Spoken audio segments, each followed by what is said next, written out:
মানে আপুনিও ৰাতিপুৱা চুচু বন্ধ কৰি টোপনিৰ মজা লৈ থাকে তেন্তে এই ভিডিঅ'টো চোৱাৰ পাছত আজিৰ পৰা টোপনিৰ মজাটো লোৱা বন্ধ হৈ যাব।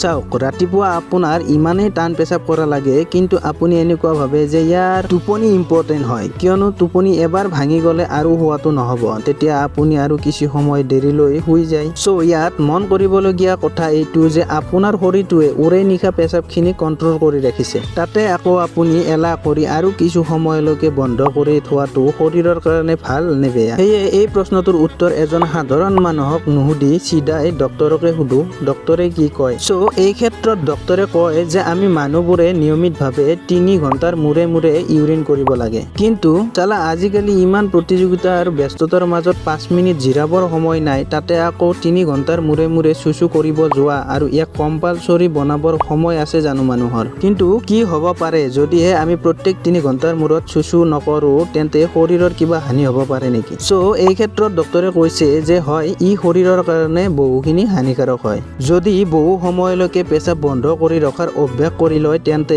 ইউৰিনেৰী ট্ৰেক্ট ইনফেকশ্যন হোৱাৰ আশংকা বাঢ়ি যায়, কিয়নো পেচাব শৰীৰৰ ৱেষ্ট হয়, অৰ্থাৎ বেয়া বস্তু হয়, আৰু বহু দেৰিলৈকে ইয়াক জমা কৰি ৰখা মানে বেক্টেৰিয়াক পুহি ৰখাৰ দৰে হয়। যেতিয়া আপুনি বহু সময় ধৰি চুচু কণ্ট্ৰল কৰি ৰাখে তেতিয়া বেক্টেৰিয়াবোৰ বৃদ্ধি পাব পাৰে, যাৰ ফলত আপোনাৰ ইউৰিনেৰী ব্লেডাৰত ইনফেক্ট হ'ব পাৰে। আৰু এয়াও হ'ব পাৰে যে সেই বেক্টেৰিয়াবোৰে আপোনাৰ শৰীৰৰ ইউৰিনেৰী ট্ৰেক্টৰ মাছলছক হানি কৰে, যাৰ ফলত আপুনি পেচাব কৰিবৰ সময়ত জ্বলা পোৰা কৰিব। ইয়াৰ উপৰি আপোনাৰ ব্লেডাৰৰ মাছলছবোৰ টাইট হৈ যায়, অৰ্থাৎ লিকেজ নহয়। আকৌ আপুনি যদি ইয়াক অভ্যাস কৰি লয় তেন্তে এয়াও হ'ব পাৰে যে আপোনাৰ ব্লেডাৰৰ মাছল সম্পূৰ্ণৰূপে টাইট হৈ যাব, যাৰ ফলত আপোনাৰ চুচু বাহিৰলৈ অহাত প্ৰব্লেম হ'ব পাৰে আৰু হয়তো ইভেঞ্চুৱেলি বন্ধও হ'ব পাৰে। সেয়ে চুচু পাৰিলে বন্ধ কৰি নাৰাখিব। আৰু যদি ভিডিঅ'টো ইনফৰ্মেটিভ লাগিল তেন্তে লাইক, শ্বেয়াৰ, ছাবস্ক্ৰাইব কৰি দিব আৰু ধন্যবাদ।